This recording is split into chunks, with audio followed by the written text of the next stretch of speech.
Bon, eh bien, je salue tout le monde, tous qui sont d'ores et déjà présents. Je vous remercie d'avoir fait cet effort, donc un petit peu particulier, de télécharger une application, de comprendre les différentes procédures pour arriver à se connecter à cet espace donc en ligne et qui a cette particularité donc comme dans tout ce qui est environnement style Second Life, Sims, etc., de nous permettre d'avoir cette impression d'un petit peu plus d'immersion. Bon, on aurait pu faire une première sur un espace comme Google Hangout, par exemple, qui permet également de réunir pas mal de monde. Mais il nous a paru qu'il était tout à fait intéressant de tester cet espace-là, et puis d'autant plus qu'il offre tout un ensemble d'outils comme ceux que va utiliser Rémi tout à l'heure. Donc ça, c'est pour les aspects purement techniques. Je fais une petite pause pour dire, voilà, Gabriel Dort est en train d'arriver. Gabriel connaissant le fonctionnement de l'interface, je n'ai pas à lui dire quoi que ce soit de plus. Donc, aujourd'hui, l'idée, c'est de commencer euh, une première conférence qui doit être une première de plusieurs.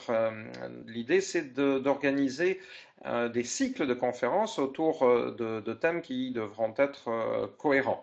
Alors, celle d'aujourd'hui est sans doute un petit peu plus générale par son thème. Nous avons demandé à Rémi Sussand de nous faire en quelque sorte une introduction, mais en lui donnant carte blanche donc sur la manière dont il voulait présenter les choses. Et donc voilà, il nous propose ce questionnement peut-être un petit peu ironique, je ne sais pas, euh, à partir de la question à quoi peut bien servir le transhumanisme? Donc posé dans le cadre d'une conférence organisée par l'Association française transhumaniste, ça peut paraître curieux, mais ça fait, je pense, partie aussi de notre souci d'être ouvert vraiment à tout questionnement et même à toute remise en question, pourquoi pas. Donc, ça c'est pour la conférence d'aujourd'hui. Mais les suivantes, celles du mois de décembre et puis celles qui viendront au début de l'année 2014, devraient normalement être axées davantage autour d'un thème plus spécifique. L'idée donc du premier cycle était de se poser d'abord la question de la réception du transhumanisme en France et dans les pays francophones européens en général. Donc je vous le dis tout de suite, je le rappellerai à la fin de la conférence de Rémi, enfin après le débat. Donc la deuxième conférence aura lieu le 8 décembre dans le même espace. Vous serez invité à vous y inscrire par le même processus que vous avez utilisé pour vous inscrire aujourd'hui et elle portera donc spécifiquement sur ce thème-là. Donc c'est moi-même qui ferai une présentation sur la réception du transhumanisme, en France en particulier, dans l'espace francophone européen en général. Donc, comment est-ce que depuis une dizaine d'années, ce mouvement, ces idées ont été accueillies, comment les choses sont en train d'évoluer et vers quoi est-ce qu'on va peut-être. Et puis voilà, on aura d'autres conférences sur ce sujet de la part peut-être de sociologues, si tout va bien, par exemple des gens de l'EHESS, quelqu'un comme Antonio Cassi proposera un approfondissement sur des aspects plus précis et d'autres encore, nous l'espérons. Mais voilà, je ne rentre pas plus dans les détails là-dessus, on en reparlera. Et donc, je donne la parole à Rémi pour la conférence d'aujourd'hui. Donc, Rémi, merci beaucoup d'avoir accepté cette première, parce Bah, c'est qu'évidemment, moi qui on remercie. essuie c'est avec plaisir. On essuie pour nous, enfin, enfin, c'est pas qu'on essuie des plâtres, mais on découvre un petit peu l'interface, même si quelques-uns, plusieurs d'entre nous l'ont utilisé jusqu'à présent plutôt comme spectateur ou pas plus d'une fois ou deux comme orateur. Donc voilà, il se peut que on tâtonne un petit peu parfois, mais Giulio est là pour nous remettre sur les rails. Et puis, je pense que de conférence en conférence, on devrait être de plus en plus à l'aise avec tout ça, si tout se passe bien. Voilà. Donc, à toi, Rémi, à quoi peut bien servir le transhumanisme, au fait? Bah, c'est ce qu'on va essayer de déterminer. Ce que je Ah, voudrais en il y a, gros dire dans cette... justement, il y a un il y a un problème de... problème? Ah, tu me dis quand je peux parler. Tu m'entends? Allô? Oui, Allô? Rémi, Enfin, on je vous entends t'entend très bien. bien. On m'entend, donc je peux y aller. À mon avis, Oui, sans tu peux y problème. aller. Oui. D'accord. Ah tiens, je vois des private textes qui me disent qu'on m'entend. Voilà. Bon, bonjour à tous d'abord. Et effectivement, ce que je vais essayer de voir, à quoi peut servir le transhumanisme, l'idée de base un peu que je vais essayer de développer dans l'heure qui suit, c'est qu'effectivement, ce qu'on appelle grosso modo le transhumanisme, et c'est une définition qui demande peut-être à être resserrée, est en train de vivre une période de crise. C'est-à-dire qu'effectivement, aujourd'hui, de plus en plus, la question de son existence en tant que isme, si j'ose dire, en tant que mouvement, se pose de manière de plus en plus précise. On commence toujours quelque chose par donner une définition. Là, je vais donner deux définitions. C'est-à-dire, je vais donner une première définition simplement pour pouvoir continuer de parler du sujet. Et peut-être qu'au fur et à mesure de l'avancée de cette conférence, on va être obligé de donner une nouvelle définition. Pour l'instant, contentons-nous de dire que le transhumanisme, c'est la croyance dans la possibilité de dépasser les possibilités, les limitations de l'être humain à l'aide d'une technologie. Bon. Alors, c'est une idée qui est très ancienne, et donc c'est bien avant que le mot transhumanisme ait été inventé, puisque le mot lui-même daterait des années 70, lorsque Esfandiari a créé le terme tel qu'on le connaît aujourd'hui, mais on peut le faire remonter jusqu'à Dante, où on trouve dans la Divine Comédie le terme transhumanare. Cette idée de pouvoir transformer l'être humain par la technologie, elle est effectivement très ancienne. Elle date des débuts de la civilisation. Alors, j'ai marqué là sur mes slides moins 5000, à partir de moins 5000. J'ai peut-être un peu exagéré, je dirais plutôt moins 3000, c'est-à-dire effectivement il y a 5000 ans. J'ai vérifié les dates tout à l'heure pour voir si je ne disais pas de bêtises, et effectivement j'ai écrit une bêtise, donc c'est moins 3000. C'est à peu près la sortie, l'écriture de l'épopée de Gilgamesh, qui est le premier roman, la première histoire écrite de l'histoire de l'humanité, et qui raconte l'histoire d'un homme, d'un roi, qui s'appelait donc Gilgamesh, qui essaye d'atteindre l'immortalité, non pas simplement par, je dirais, des austérités et de la foi, etc., mais bel et bien à l'aide de technologies, c'est-à-dire il cherche un produit chimique, une potion qui lui permettrait d'être immortel. Ensuite, il y a eu tout un courant, tant en Occident qu'en Orient, qui est le courant qu'on pourrait appeler le courant alchimique, qui partait aussi de cette idée, c'est-à-dire qu'il était possible, en utilisant certaines techniques dites chimiques, justement, de créer quelque chose, une potion ou une pierre, selon les versions, qui pourrait permettre à l'être humain de dépasser ses limites. C'est une idée aussi qu'on retrouve dans le Veda des Indiens, qui est aussi un des premiers textes sacrés, à propos d'une mystérieuse drogue dont on n'a jamais connu exactement la composition exacte, qui s'appelait le soma, et il est dit dans le Rig Veda, nous avons bu le soma, nous sommes devenus pareils à des dieux. Donc il y a cette idée qui court tout le long, tant en Asie qu'en Occident, d'une possibilité de dépasser ses limites par l'usage de certaines techniques. Bon, vers les années, ça reste quelque chose de très underground. C'était assez, les recherches de l'immortalité ont été assez pratiquées en Chine de manière assez ouverte. Bon, en Occident, ça a été beaucoup plus sous le manteau parce que l'alchimie, tout en étant autorisée par l'Église chrétienne, était quand même au bord de l'hérésie. Dans les années, bon, avec l'arrivée du XXe siècle et de la science, on commence à imaginer effectivement de plus en plus une mutation et une transformation de l'être humain. C'est l'époque de la science-fiction, avec effectivement le thème du mutant qui se retrouve à peu près partout, qui aussi se retrouve dans les comics de l'époque, et donc qui commence à imprégner un petit peu la mentalité notamment américaine. Bon. Jusqu'aux années 70, on peut dire cependant que on reste dans le domaine ou du mythologique ou de la fiction et il n'y a pas de recherche pratique dans ce domaine-là.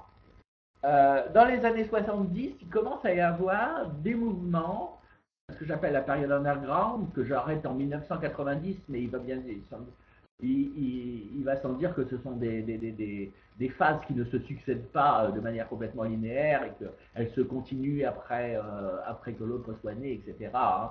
Mais c'est la période que j'appelle underground qui est marquée par des mouvements très très souterrains, souvent liés à la contre-culture et notamment à quelqu'un comme Timothy Leary, qui a été nommé le pape du LSD dans les années 60, mais qui dans les années 70 s'est converti à une espèce de science extrême, de science futuriste extrême.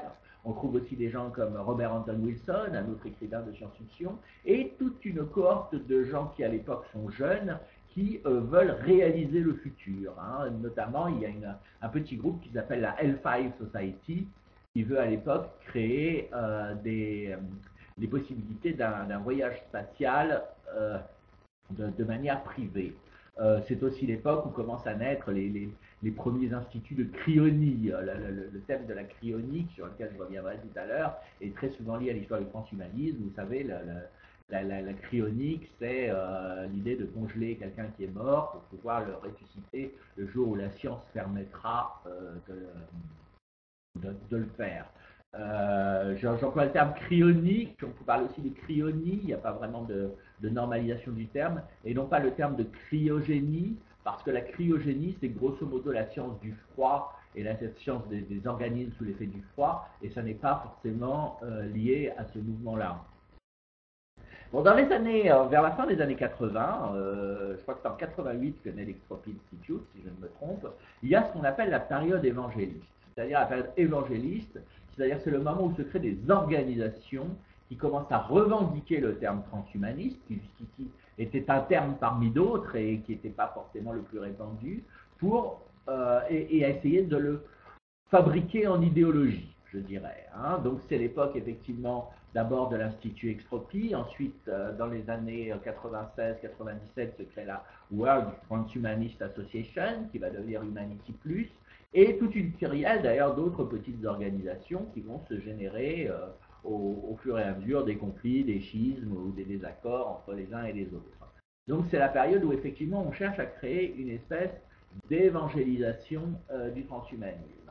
Aujourd'hui, la question se pose de quelle va être la prochaine phase et qu'est-ce qui va se passer. Parce qu'il s'est passé quand même quelque chose d'important, c'est que depuis une dizaine d'années, la plupart des thèmes du transhumanisme sont devenus complètement récupérés et discutés dans les milieux intellectuels traditionnels. Alors j'utilise l'horrible néologisme de mainstreamisation, pour dire ça devient mainstream. Alors à partir de quand est-ce qu'on peut dire que le transhumanisme devient mainstream?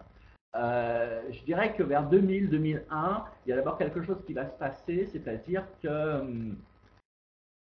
William Bainbridge et Mikhail Rocco vont proposer à la National Science Foundation, qui est donc un petit peu l'équivalent du CNRS français aux États-Unis, mais qui a évidemment beaucoup plus de moyens, un rapport sur ce qu'on appelle la convergence NBIC pour l'amélioration des performances humaines, et donc un rapport qui va pas forcément avoir un succès énorme, mais qui va attirer, je dirais, le regard des intellectuels sur le sujet. C'est d'ailleurs toujours très très ironique, c'est-à-dire que effectivement, tant qu'il n'y a pas un rapport qui est soumis, personne n'en avait rien à faire du transhumanisme.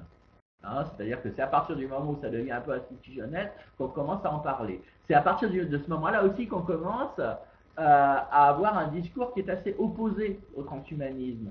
Je ne parle pas d'une espèce de ludite telle qu'on l'imagine trop souvent et qui est peut-être, à mon avis, largement imaginaire, mais c'est dans ces années-là que, par exemple, Francis Fukuyama dit le transhumanisme est l'idée la plus dangereuse du monde, et que quelqu'un comme Joseph Ratzinger, c'est-à-dire Benoît XVI, va se servir un peu de cette idée du transhumanisme comme repoussoir en disant finalement il y a une remise en cause de la nature humaine et cette remise en cause de la nature humaine peut nous amener à quelque chose de terrible.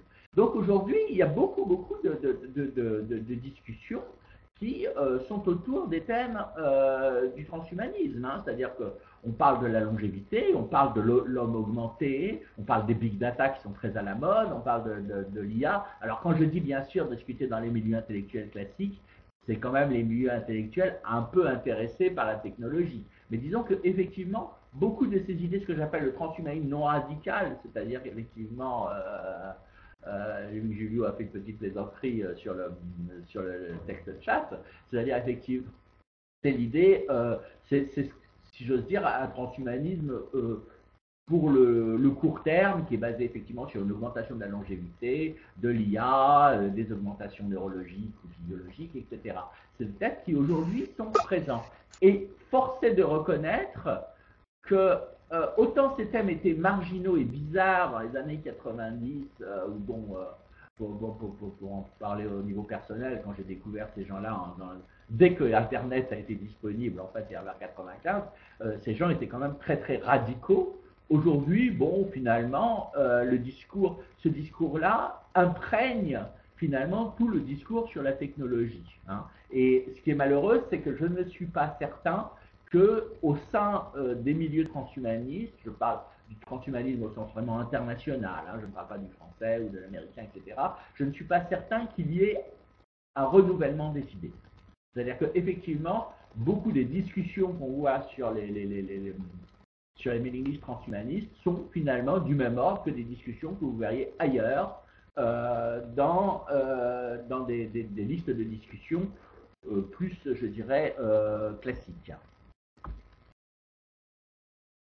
Alors maintenant, on va se demander, mais alors finalement, justement, à quoi ça sert le transhumanisme si finalement, il n'apporte pas finalement quelque chose de vraiment nouveau. Alors la première idée qu'on peut avoir, c'est le transhumanisme est un mouvement politique. Alors, d'accord, mais effectivement, c'est un mouvement politique qui revendique quoi?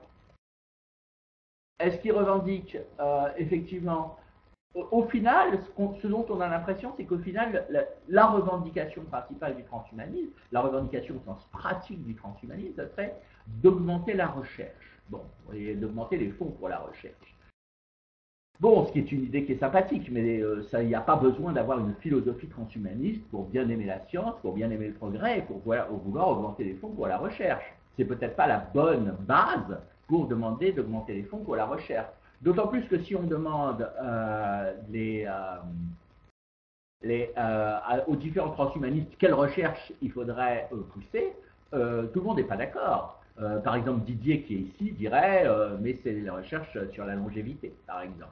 Mais d'autres vont dire pas du tout, la recherche sur la longévité en biologie et en médecine, c'est pas du tout ce qui est radical. Ce qu'il faut, c'est travailler sur la nanotechnologie, parce que la nanotechnologie nous permettra de refondre complètement le corps humain, et on n'aura plus besoin de la médecine, grosso modo. D'autres vont aller encore plus loin, comme les singularitariens, ils vont dire non, non, ce qu'il faut, c'est faire de la recherche sur l'IA. Pour deux raisons, c'est parce que de toute façon, c'est grâce à une intelligence artificielle qu'on va pouvoir développer, dépasser nos limites, et surtout, si cette intelligence artificielle se développe sans notre contrôle et sans qu'on cherche exactement ce qui se passe, elle risque grosso modo de nous exterminer. Je simplifie un peu. Par contre, ce qui est intéressant, c'est que il y a d'autres sujets qui sont aujourd'hui au cœur, je dirais, d'une réflexion qui serait sur la transformation de l'être humain, du transhumanisme, etc., et sur lesquels les mouvements dits transhumanistes ne s'impliquent pas beaucoup. Par exemple, bon, moi, ce qui m'a vraiment frappé, ce qui m'a beaucoup intéressé, c'est lors des discussions justement sur le mariage gay et notamment l'argumentation des anti-mariages gays, il y a eu cette année, il y avait un argument qui était profondément lié au transhumanisme, c'est-à-dire vous remettez en cause la nature humaine, etc. C'est un point sur lequel les transhumanistes auraient pu réagir et effectivement dire ah oui, mais nous justement nous avons une autre définition de la nature humaine, etc. Et il y a d'autres sujets comme ça. Par exemple, on se pose souvent la question de manière un petit peu lointaine, que se passera-t-il au niveau lorsqu'il y aura des médicaments contre le vieillissement. Mais il y a une question aujourd'hui, c'est que se passe-t-il pour l'accès aux médicaments des pays du tiers-monde? Est-ce que aujourd'hui, quel est le statut de la propriété intellectuelle du médicament? Ce sont des sujets qui ne sont pas vraiment abordés. Donc, quand le transhumanisme se veut politique, on découvre que finalement, c'est une politique sur des sujets qui sont à venir, mais qui finalement, quand les sujets commencent à se pointer au présent, il est étrangement absent. Alors, il y a une autre possibilité. Le transhumanisme, ça pourrait être, et je dis ça absolument sans aucun aspect péjoratif, un moyen de se faire du pognon. C'est d'ailleurs ce qui serait quand même intéressant, c'est que si je pouvais prévoir un peu l'avenir et vers quoi on se dirige, eh ben, je pourrais créer une entreprise qui, au moins, non seulement, je dirais, permettrait d'avoir de l'argent, hein, mais aussi de changer vraiment les choses. C'est-à-dire, après tout, c'est ce qui s'est passé avec la micro-informatique. C'est-à-dire que, bon, quand Steve Jobs et Wozniak, dans leur garage, ont créé le premier micro-ordinateur, ils ont contribué à changer le monde, même si, à mon avis, Steve Jobs a aussi beaucoup contribué à le faire reculer dans les années qui ont suivi, mais ça, c'est une autre histoire. Mais, effectivement, il y avait cette idée de l'entrepreneur futuriste. Alors ça, il y a eu plusieurs, il y a plusieurs aspects à ça. D'abord, il y a les entreprises qui sont véritablement futuristes, qui sont vraiment nées dans le cœur du transhumanisme. C'était effectivement, par exemple, ce ne sont pas vraiment des entreprises, ce sont plutôt, je crois, des fondations et des associations, le cas des entreprises qui ont fait de la cryonique, qui vous proposaient, moyennant finance, de vous faire congeler pour ensuite éventuellement vous faire ressusciter. Il y a eu aussi à un moment des petites entreprises qui se sont lancées, qui ont cherché à créer, vraiment à se lancer dans la nanotechnologie à une époque où c'était vraiment pas du tout développé, ou dans l'intelligence artificielle en essayant de créer des intelligences artificielles fortes.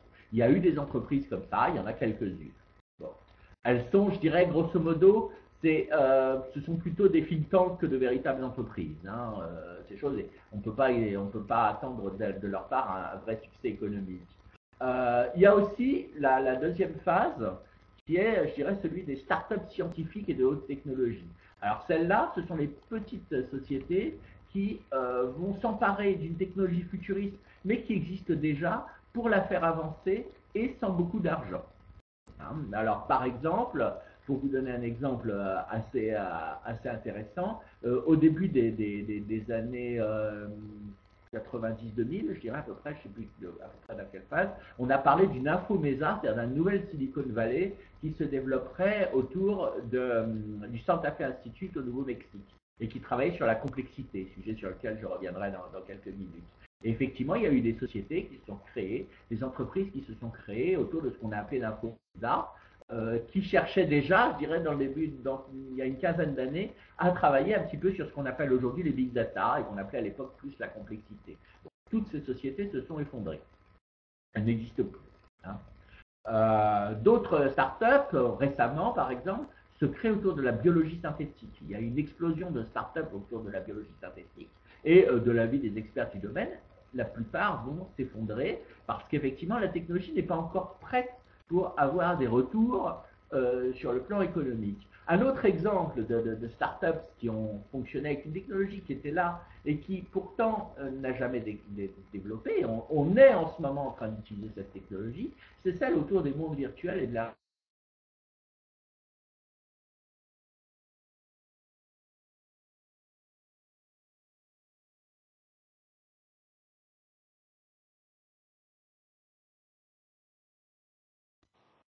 Coupure, Giulio, que doit-on faire? Apparemment, et Marc avait été coupé aussi. Est-ce que Il tu faut sais comment attendre que, évidemment, Rémi a eu un problème de connexion et il faut attendre qu'il se récupère simplement. Je vous entends, moi, en tout cas. Voilà, il est revenu. Rémi, Voilà. continue. Alors, où est-ce que je m'étais arrêté? Il faut que tu remettes en marche ton webcam aussi. Ah oui, exact. Est-ce que vous avez entendu quand je vous parlais de les mondes virtuels? Moi, j'ai arrêté d'entendre exactement quand tu as prononcé le mot monde virtuel. Alors, si tu peux redémarrer à partir des mondes Pareil. virtuels, ça serait un bon. Pareil pour moi. D'accord. Donc en fait, ce que je disais, c'est qu'il y a eu beaucoup de petites sociétés, je pense à Blackstone par exemple, etc., qui se sont lancées très très vite dans la création de mondes virtuels, et que effectivement, il y en a même eu une qui a été très à la mode à un moment, qui était celle qui est Linden, hein, qui a créé Second Life. Et pourtant, c'est une technologie qui se développe très très doucement, et à chaque fois, en général, ces boîtes ferment ou arrêtent, ce qui est dommage, mais effectivement, je ne sais pas où en sont les créateurs aujourd'hui de OpenQuack, hein, mais effectivement, c'est une technologie qui a du mal parce qu'elle n'est pas encore prête, donc elle n'arrive pas à se développer, bien qu'il y ait déjà quelque chose. Contrairement aux entreprises ultra futuristes dont je parlais il y a quelques minutes, là, ce sont des startups qui ont déjà des billes, qui ont déjà une technologie, mais elle est quand même encore trop neuve pour vraiment procurer quelque chose. Et puis, il y a le moment, qui peut être lié à la mainstreamisation dont je parlais tout à l'heure, où les grosses sociétés s'en mêlent. C'est-à-dire, effectivement, bon, ce qui est extrêmement intéressant en ce moment, ces jours-ci, je dirais même, c'est que des grosses sociétés comme Google, pour ne pas la nommer, s'intéressent à des idées qu'on pourrait appeler transhumanistes. Vous savez qu'effectivement, il y a quelques jours, hein, peut-être 15 jours, 3 semaines, elle a annoncé la création d'une filiale consacrée à la longévité, que séparément, il y a d'autres, je crois que c'est Breed ou Page qui ont investi dans une entreprise qui vise à coloniser les astéroïdes pour en retirer les ressources. De son côté, Branson de Virgin, lui aussi, lance Virgin Galactic pour aller dans l'espace, etc. Et Elon Musk travaille aussi un petit peu sur l'idée comme ça du développement de l'espace. Donc c'est intéressant de voir qu'aujourd'hui, effectivement, des gens qui ont réussi de manière, je dirais, économiquement, se lancent dans ces projets. Alors, on verra ce qu'il en adviendra. Est-ce que ça va être des danseuses qui vont être les premières à faire les frais en cas de crise économique, ou est-ce que c'est réellement quelque chose qui se lance? Là, sur ce plan, j'ai effectivement pas d'idée, mais effectivement, ça va être intéressant à développer parce que ça, c'est une nouveauté.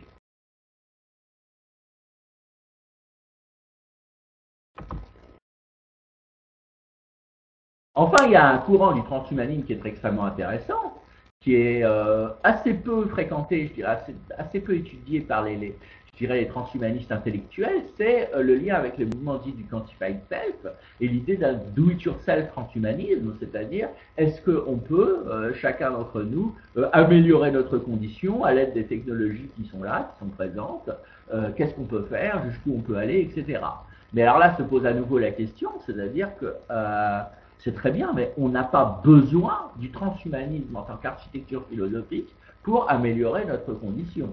C'est-à-dire que vous n'avez pas besoin, si vous êtes biohacker, si vous êtes body hacker, du transhumanisme, du tout. D'ailleurs, j'en connais qui ne veulent pas entendre parler de transhumanisme et qui sont dans le quantified self, etc. C'est-à-dire qu'en gros, cette branche très pratique n'a pas besoin, je dirais, de l'architecture philosophique du transhumanisme. Alors reste une autre voie que moi je trouve très intéressante et sur laquelle je reviendrai à la fin et qui peut être curieuse, c'est ce que j'appelle la voie métaphysique. C'est-à-dire effectivement, il y a une fantasmatique dans le transhumanisme, il y a un imaginaire. Et finalement, bon, même si politiquement et économiquement son intérêt est anecdotique, même si au niveau de la recherche, c'est pas le transhumanisme qui va aider à augmenter les fonds, il y a tout un aspect mythologique qui est l'aspect issu de la science-fiction, hein, qui est, à mon avis, tout à fait fondamental dans le transhumanisme et qui, lui, ne s'est, de façon assez intéressante, pas du tout mainstreamisé. C'est-à-dire que très souvent, bon, je me retrouve dans des débats, je dirais, et Dieu sait s'il y en a sur l'homme augmenté, etc. Et le débat est souvent sur l'éthique, etc. J'hésite un moment parce que je vois un message intéressant sur Linden Lab. On reviendra dessus. Ce que je disais, c'est qu'effectivement, on parle beaucoup d'hommes augmentés, d'éthique, d'économie, etc. Mais très souvent, je dis, mais vous savez, ce qui est à la base du transhumanisme, c'est quand même l'idée de la conquête de la galaxie, de poids oméga, de civilisation spatiale. Et ça, c'est pas du tout présent. Et je pense que cette mythologie, qui est presque, je dis c'est presque une métaphysique, parce que c'est vraiment basé sur l'idée que par la science et la technologie, l'être humain peut se dépasser complètement et atteindre vraiment quelque chose de totalement différent. C'est peut-être une idée qui va continuer à être féconde, mais en arrière, c'est-à-dire qu'elle inspirera des gamins qui ont vu de la science-fiction, qui deviendront peut-être des scientifiques, qui deviendront peut-être des experts en technologie, qui s'ouvriront à de nouvelles pratiques éthiques, etc. Et c'est, je pense, une idée qui est fondamentale et qui, à mon avis, restera importante. Mais, ceci dit, il faut faire attention, c'est-à-dire qu'il faut faire attention entre ce qui est de l'ordre de l'imaginaire et ce qui est de l'ordre de cela pourrait être réalisé. C'est-à-dire que si à partir du moment où vous entrez dans un système évangélique où vous dites oui, finalement, nous allons monter une galaxie, nous allons coloniser la galaxie, etc., nous allons le faire, nous pouvons le faire, etc., on n'en est pas sûr du tout. Donc il faut quand même garder un petit peu ce côté aussi, on est dans le domaine de la spéculation, on est dans le domaine du rêve qui peut ou non se réaliser, mais sur lequel il faut effectivement savoir raison garder. Et là aussi se pose la question de l'utilité du transhumanisme. Il y a d'excellents auteurs de science-fiction qui n'ont pas besoin du transhumanisme pour imaginer le futur à long terme de l'humanité. Alors maintenant, j'en viens justement à ma redéfinition. C'est-à-dire, je me dis, bon, finalement, le transhumanisme, qu'est-ce que c'est? C'est quelque chose finalement d'assez flou. Ça a toujours été quelque chose d'assez flou. Ça n'a pas été, à mon avis, ça n'a jamais été une philosophie au sens propre du terme, une idéologie. Ça a plutôt été un creuset. C'est-à-dire qu'effectivement, c'était un jeu de discussion où les gens pouvaient lancer des idées totalement folles et totalement radicales. Et effectivement, les mailing lists transhumanistes, surtout dans les années 90, jouaient avec des tas d'idées qui n'avaient rien à voir avec les limitations de l'être humain uniquement. Il y avait des discussions sur le futur des monnaies, par exemple. La première fois que j'ai entendu parler de futur des monnaies, c'est dans la mailing list transhumaniste. Quand on parlait effectivement de machines autoréplicatrices, bon, c'était autour, effectivement, on parlait beaucoup de Eric Drexler et de nanotechnologie, mais aujourd'hui, il y a des imprimantes 3D autoréplicatrices. Donc aujourd'hui, finalement, le transhumanisme, est-ce que finalement, il faut rester sur cette idée de la définition que j'ai donnée au départ, hein, modification de l'être humain par des technologies, ou est-ce qu'il faut passer à une autre idée qui inclut naturellement les transformations d'être humain, qui est de dire, finalement, avec les technologies et avec ce qui se passe aujourd'hui, on entre dans un domaine où le futur risque d'être totalement fou. Donc, il va falloir dépasser nos capacités actuelles d'imagination pour essayer de comprendre ce qui se passe. Quand vous regardez la plupart des trucs de prospective, tout ce que se contentent de faire la plupart des chercheurs dans ce domaine, c'est de poursuivre les tendances. C'est-à-dire, bon, en 2050, il y aura, je ne sais pas, 40% de la population qui aura au-delà de 60 ans, donc il faut penser à s'occuper de ces gens-là. La question n'est pas, oui, mais est-ce qu'à 60 ans, est-ce qu'il n'y aura pas eu des médicaments anti-vieillissement? La question ne se pose pas dans la prospective classique. Or, aujourd'hui, on est dans un domaine où beaucoup de choses peuvent changer radicalement, mais on ne sait pas lesquelles parce que, effectivement, on est aussi dans une époque où, pour la première fois, on est face à la barrière des systèmes complexes. C'est-à-dire que jusqu'ici, la science et la technologie, je dirais, ont procédé avec des systèmes qui répondaient à la mécanique newtonienne ou par des mécaniques beaucoup plus complexes comme la mécanique quantique ou la relativité, mais qui sont, je dirais, d'une certaine manière simples, en ce sens que, effectivement, même si je ne comprendrais pas un seul mot à un manuel de physique quantique, hein, quand je dis simple, j'emploie simple au sens où Murray Gell-Mann, qui est donc un prix Nobel de physique, le dit, la physique quantique est simple par rapport à la biologie. C'est-à-dire qu'effectivement, les interactions sont linéaires et les prédictions sont possibles. Y compris dans le domaine où, comme vous savez, en physique quantique, on ne prédit pas, mais on peut prédire cette non-prédiction, si j'ose dire. Vous voyez ce que... bon. Tandis que dans les systèmes complexes, il y a des choses. Alors, les systèmes complexes, qu'est-ce que c'est? C'est le vivant, donc ça pose effectivement toute la question de la biologie. Hein. C'est l'esprit, donc ça pose la question des modifications de l'esprit. C'est la société, qui effectivement est un système complexe, c'est-à-dire un système qui est composé d'une multitude d'agents dont les interactions sont très très vite imprévisibles. C'est également les écosystèmes, hein, puisque vous savez que c'est très très difficile de prédire à long terme le comportement d'un écosystème. Alors c'est très intéressant parce qu'aujourd'hui, et je pense que c'est quelque chose où le transhumanisme ne s'est pas vraiment engagé, et je pense que les gens qui sont dans le transhumanisme, parce que le transhumanisme n'engage pas lui-même, mais les gens qui s'intéressent au sujet devraient se pencher plus dessus, c'est effectivement cette idée de système complexe et de choses imprévisibles. C'est peut-être la grande transformation qui est intervenue au XXe siècle. C'est-à-dire qu'effectivement, jusqu'ici, les choses étaient suffisamment lentes pour permettre une forme de prédiction. Aujourd'hui, on ne peut plus. Vous savez qu'il y a une espèce de croyance chez les transhumanistes qui est ce qu'on appelle la singularité. La singularité, c'est l'idée que les technologies vont aller jusqu'à un tel niveau de rapidité de perfectionnement que dans un avenir proche, on ne pourra plus du tout prédire le futur. Bon, ce qui est assez ironique, c'est qu'en fait, nous sommes déjà dans la singularité. C'est-à-dire que la singularité, c'est le moment où effectivement, on est face à des systèmes complexes et où on ne sait plus ce qu'on fait. Donc ça veut dire qu'on ne peut plus parler de prédiction, on ne peut plus parler que de navigation.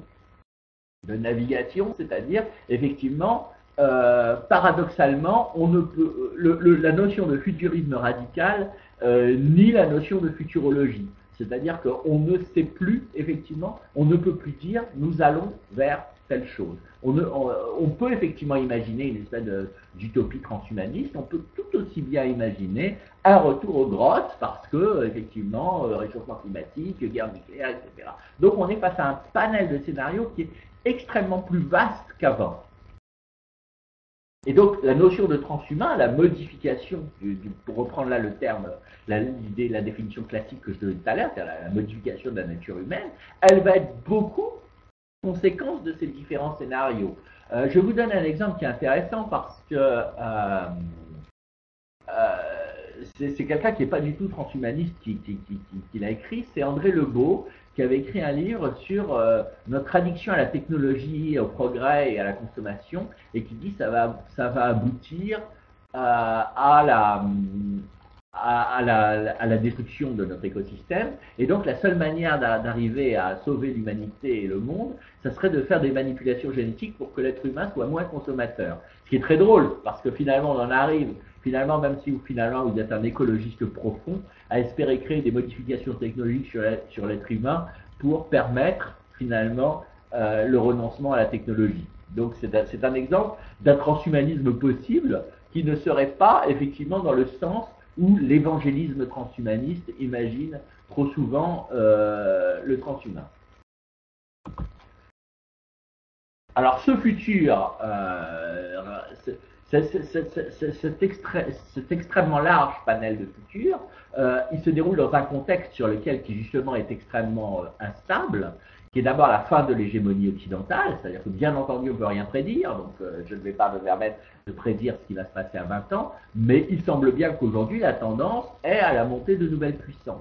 C'est d'ailleurs intéressant de remarquer que certaines de ces nouvelles puissances ne développent pas, même de manière marginale, un intérêt pour le transhumanisme. Ce qui me frappe, c'est que bon, je ne parlerai pas de la Chine parce que je connais les difficultés, comme tout le monde, de communication depuis l'intérieur du continent chinois avec le monde extérieur, donc et les problèmes de démocratie qui sont liés, donc on ne peut pas trop savoir ce qui se passe en Chine. Mais ce qui m'a frappé, c'est que deux pays qui sont très investis dans le futur, je pense à l'Inde et au Japon, qui sont tout à fait intégrés à la sphère anglo-saxonne et occidentale au niveau de l'Internet, etc., ou qui ont développé un imaginaire, notamment au Japon, de la robotique, etc., et avec les mangas même de la mutation et de la transformation de l'être humain assez fort, il n'y a pas, je n'ai pas connaissance, vous pourrez peut-être me changer là-dessus, je n'ai pas de connaissance dans les mailing lists qu'on connaît et qu'on pratique, de transhumanistes japonais ou indiens. Et pourtant, il devrait y en avoir. L'Inde, c'est pareil. L'Inde, vous savez, bon, on dit toujours il y a beaucoup de pauvreté en Inde. N'oubliez pas qu'il y a une classe moyenne de 450 millions de personnes en Inde, donc plus que toute la communauté européenne, et que l'Inde est un réservoir de programmeurs et de mathématiciens absolument fabuleux. Et en plus, la spiritualité traditionnelle indienne, comme le dit Henri Michaud, insiste beaucoup sur effectivement le dépassement des limites de l'humain. Elle n'a pas ce problème faustien que le christianisme a vis-à-vis de cette notion. Et c'est étonnant, Google India Future Society, me dit Julio, donc je retire ce que j'ai dit, mais ceci dit, je reste quand même un petit peu sceptique sur effectivement l'impact du transhumanisme dans ces pays-là.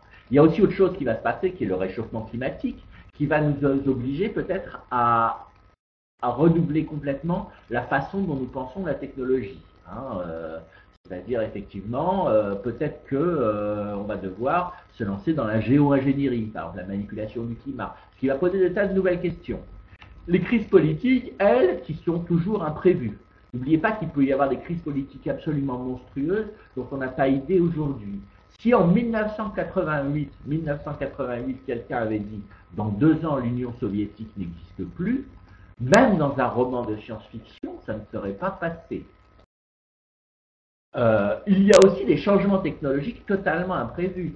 Je me rappelle d'un échange de mails en 1996 sur une mailing list transhumaniste, qui était la mailing list transhumaniste classique de ces années, qui était la liste qui s'appelait Supérieur H, c'était avant H+, qui était donc une mailing list sur le sujet.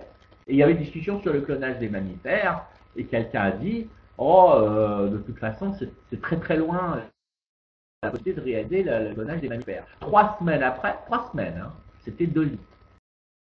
Donc c'est vous dire à quel point même dans les milieux les plus futuristes, c'est parfois difficile de prévoir les changements qui vont se faire. Donc effectivement, tout ça va poser des tas de nouvelles questions et il va nous falloir commencer à réfléchir là-dessus. Il va falloir aussi commencer à réfléchir sur le rapport entre le transhumanisme et la recherche. Le transhumanisme, je vous l'ai dit, je ne pense pas qu'il puisse aider la recherche. Je ne pense pas qu'il y aura un mouvement transhumaniste qui va permettre aux chercheurs de gagner beaucoup d'argent et donc de pouvoir faire beaucoup de recherche. Par contre, le rôle que pourraient avoir les gens qui travaillent dans le transhumanisme, c'est de se poser la question de la valeur des recherches. Or, c'est pareil, dans ces milieux-là, il y a très souvent, moi je parle d'idées au bord de la pseudoscience, c'est peut-être un peu méchant, c'est pas de la pseudoscience, mais disons c'est la confiance dans des hypothèses qui sont encore extrêmement fragiles, sans esprit critique derrière. Je pense bien entendu à la cryonique. Je n'ai pas de critique vis-à-vis de l'idée philosophique que congeler quelqu'un et le ressusciter plus tard puisse ne pas marcher. Pourquoi pas? Pourquoi pas? Effectivement, je ne vois pas philosophiquement, si la personne est bien congelée, ce qui n'est pas le cas aujourd'hui du tout, on peut imaginer qu'on puisse recomposer effectivement son système neuronal et qu'il puisse imploder dans un ordinateur. Ça peut s'envisager. Par contre, commencer à faire payer des gens pour ça et ensuite essayer de se lancer dans une espèce d'acte je dirais, à nouveau de propagande et d'évangélisme en faveur de la cryonique pour ce qui est un projet de recherche lointain, c'est quelque chose qui est beaucoup plus à remettre en question. Dans les années 90, on parlait beaucoup de la nanotechnologie d'Eric Drexler, qui était un ensemble d'idées brillant, mais qui était beaucoup critiqué par beaucoup de scientifiques qui d'ailleurs aimaient bien Drexler pour avoir créé l'idée de la nanotechnologie, mais qui disaient les théories de Drexler sont fausses sur la manière de créer de la nanotechnologie, et il n'y avait pas de discussion au sein des mailing lists transhumanistes sur la faisabilité de la nanotechnologie. Il n'y avait pas de doute sur les mailing lists extropiennes, de la WTA et tout, sur le fait que la nanotechnologie allait arriver, et que notamment l'assembleur universel de Drexler allait arriver.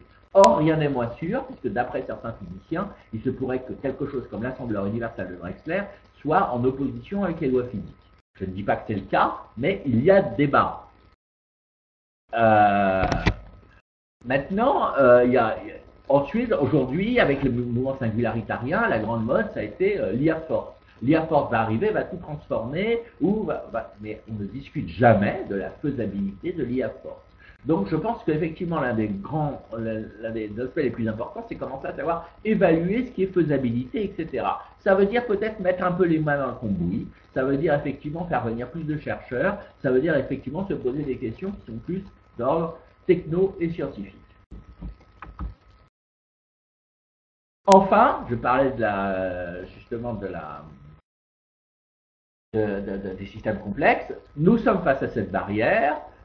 Effectivement, bon, est-ce qu'il ne faut pas commencer à repenser notre façon de voir la société, de voir l'humain, etc., et commencer à étudier de nouveaux modèles? On n'est plus du tout dans le transhumanisme, là, on n'est plus du tout dans la transformation de l'être humain, on est simplement dans une question qui est, si je veux penser le futur, est-ce que j'ai les bons outils pour ça?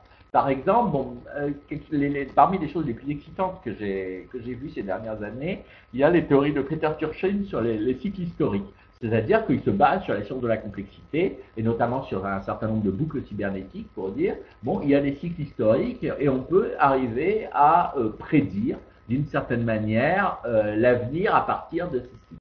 Alors, ça peut paraître bizarre, parce que la complexité, on nous dit, c'est de l'imprévisible, et en même temps, on nous dit, c'est de la prédiction. C'est un peu ambigu, c'est-à-dire que ça permet de définir des tendances, etc., mais d'une manière dont on sait qu'elles peuvent être profondément modifiées par effectivement un battement d'aile de papillon.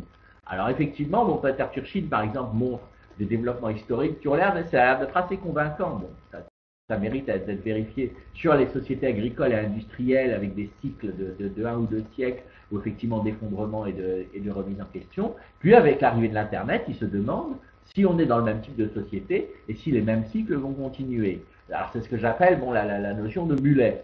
Et effectivement, le transhumanisme et la technologie radicale d'ailleurs peut être intéressante, c'est-à-dire qu'effectivement, si on arrive à découvrir dans ces systèmes complexes des espèces de boucles cybernétiques qui se répètent, etc., on peut se demander jusqu'où telle nouvelle technologie ou telle transformation de l'être humain pourrait changer complètement la donne au niveau de l'histoire. Mais je pense que ça implique de revenir effectivement, si on s'intéresse effectivement à l'avenir de l'humanité, de revenir sur la notion d'histoire, de revenir sur la préhistoire, de revenir sur la naissance de l'écriture, etc., de se poser des questions sur le développement et sur les technologies, et d'essayer d'utiliser des nouveaux outils dont on dispose aujourd'hui, qui sont des outils mathématiques et informatiques, pour essayer de comprendre ces développements.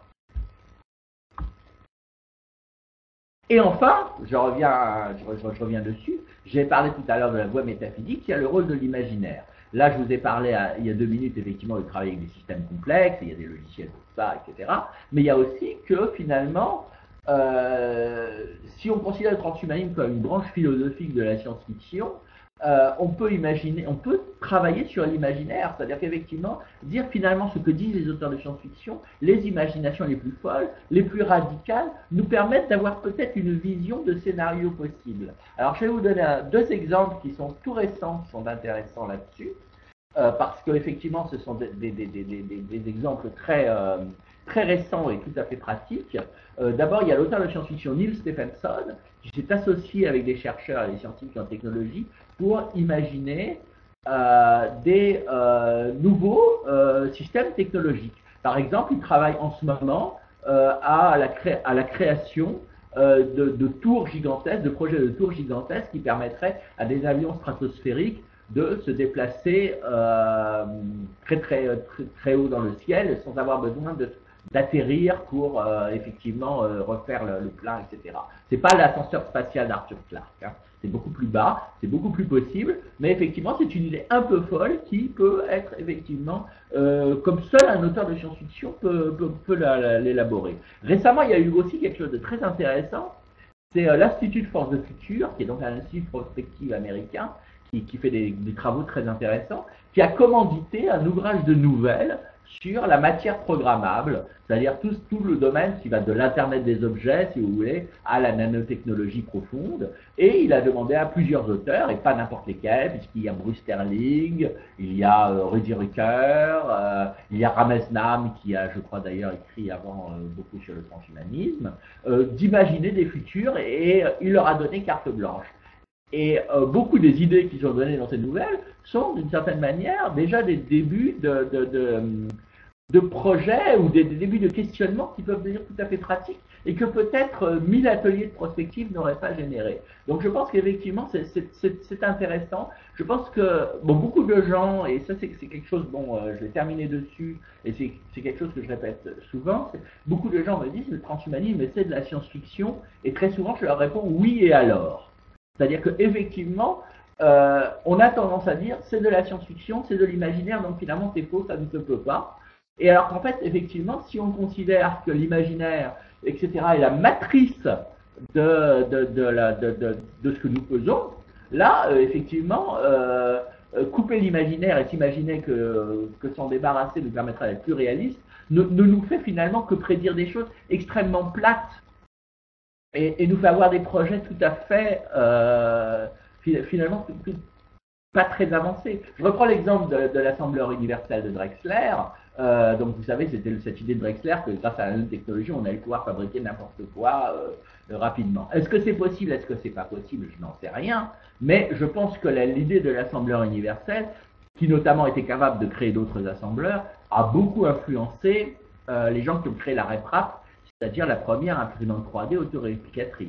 Je vous donne un autre exemple, celui de Neil Gershenfeld. Neil Gershenfeld, c'est un professeur au MIT qui s'est passionné de manière très radicale justement sur la transformation de l'univers en bits. C'est-à-dire que pour lui, le monde allait devenir un support de computation. C'est une idée traditionnelle qu'on trouvait sur les mailing lists transhumanistes avec la nanotech. On parlait de computronium, c'est-à-dire la création d'une matière programmable, intelligente, etc. Bon, on en est très loin. Mais en y réfléchissant et en redescendant de plus en plus vers des idées pratiques, Neil Gershenfeld a fini par créer une idée qui aujourd'hui est en train de triompher, qui est celle du Fab Lab. Le Fab Lab, c'est simplement un petit laboratoire où, grâce à des outils numériques, on peut fabriquer des choses dans des petits ateliers et qui coûtent pas cher et qui peuvent se déplacer vers des pays en voie de développement, etc. Donc on voit que effectivement les idées les plus radicales donnent naissance finalement à des idées tout à fait pratiques. Et je pense que c'est là que effectivement il y a une utilité au futurisme radical qui implique le transhumanisme de fait. C'est-à-dire effectivement de ne pas avoir peur de l'imaginaire, de ne pas avoir peur d'une certaine radicalité, mais peut-être que contrairement simplement, je dirais, à une pratique artistique, pourrait utiliser des logiciels de type système complexe, etc., pour donner un peu plus d'assise à toutes ces idées. Donc voilà, je suis ouvert à toutes vos questions, je vous remercie. Voilà un petit peu donc un peu à quoi pourrait éventuellement servir le transhumanisme selon moi.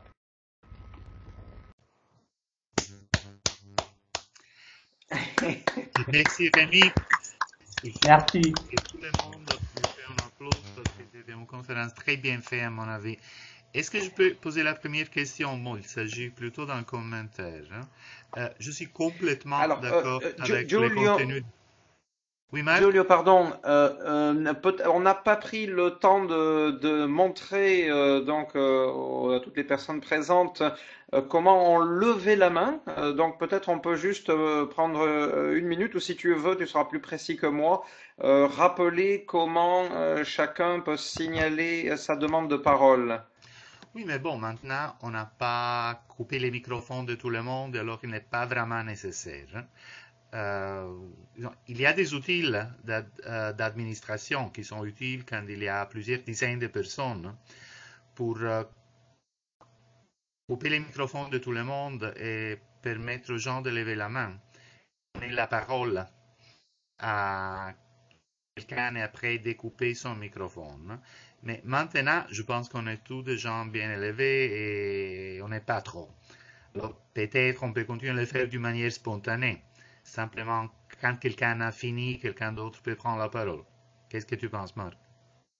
Ok, essayons comme ça. On est une quinzaine, donc ça doit le faire. Alors oui, Oui, Giulio. Oui, sinon ça devient complètement. Non, je souhaite simplement dire que je suis complètement d'accord avec les contenus de la dernière planche de Rémi. Finalement, qu'est-ce que c'est le transhumanisme? Le transhumanisme n'est pas vraiment science. Il a quelque chose à voir avec la science, bien entendu, mais on ne peut pas dire que le transhumanisme est science. Il n'est pas philosophie, il n'est pas politique, il n'est pas littérature. Je suis complètement d'accord avec la définition de Rémi. Le transhumanisme, c'est la branche philosophique de la science-fiction. Je pense que c'est une très bonne définition. Et il n'est pas quelque chose de négatif. Comme Rémi disait tout à l'heure, oui, le transhumanisme est une partie de la science-fiction, et alors il a quand même une fonction très, très positive à jouer dans le monde d'aujourd'hui quand on pense à l'importance de la science-fiction quand il s'agit de stimuler l'imagination des gens et les rendre passionnés pour la science. Il ne faut pas oublier que toutes les conquêtes de la science et la technologie d'aujourd'hui, quand on parle des biotech, des nanotech, d'Internet, des interfaces cerveau-machine, dure extension de la vie, mind uploading, tout ça sont des idées qui ont été développées par des gens qui ont été stimulés et passionnés par la science-fiction dans leur jeunesse. Et c'est bien ces gens-là qui ont développé la technologie d'aujourd'hui. Finalement, j'espère bien dans une renaissance de la science-fiction dans des thèmes transhumanisme, comme par exemple les deux dernières nouvelles de Ramesnam qui Rémi vient de mentionner. Si la science-fiction peut stimuler une nouvelle génération de gens, lui pousser à étudier la science et développer la science et la technologie de la moitié du siècle, alors là, je pense que le transhumanisme aura joué un rôle tout à fait important. Qu'est-ce que tu penses, Rémi?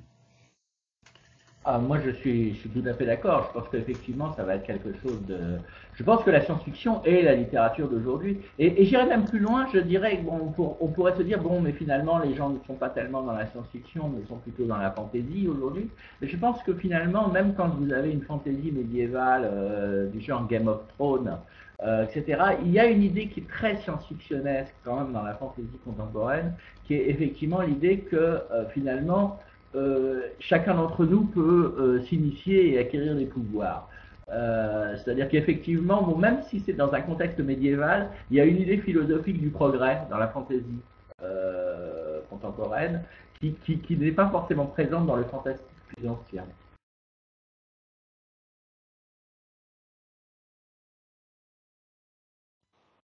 Si personne demande la parole, je la demanderai bien. Je peux? Vas-y, Didier, bien sûr. Oui. Euh, donc, je- j'aime beaucoup les exposés de Rémi et je trouve toujours cela extrêmement intéressant. Mais ici, c'est un domaine où je ne partage pas la conclusion. Donc, d'abord, qu'est-ce que c'est pour moi le transhumanisme? Enfin, et je préfère toujours le terme technoprogressisme.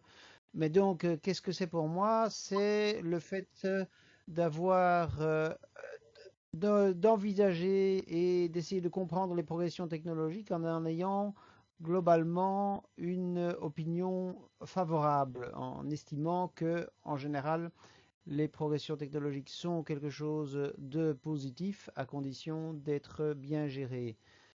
Et je ne pense pas que cette conception soit aujourd'hui plus mainstream qu'il y a 10 ans et qu'il y a 10 ans elle était plus mainstream qu'il y a 20 ans et je dirais même que en tout cas si cette vision positive des progressions technologiques elle est moins présente aujourd'hui qu'il y a 40 ou 50 ans. Ce qui se passe, mais ça c'est aujourd'hui comme il y a 10, 20 ou 30 ans, c'est que des choses qui, il y a 20 ans étaient de la science-fiction sont maintenant devenues réalisables.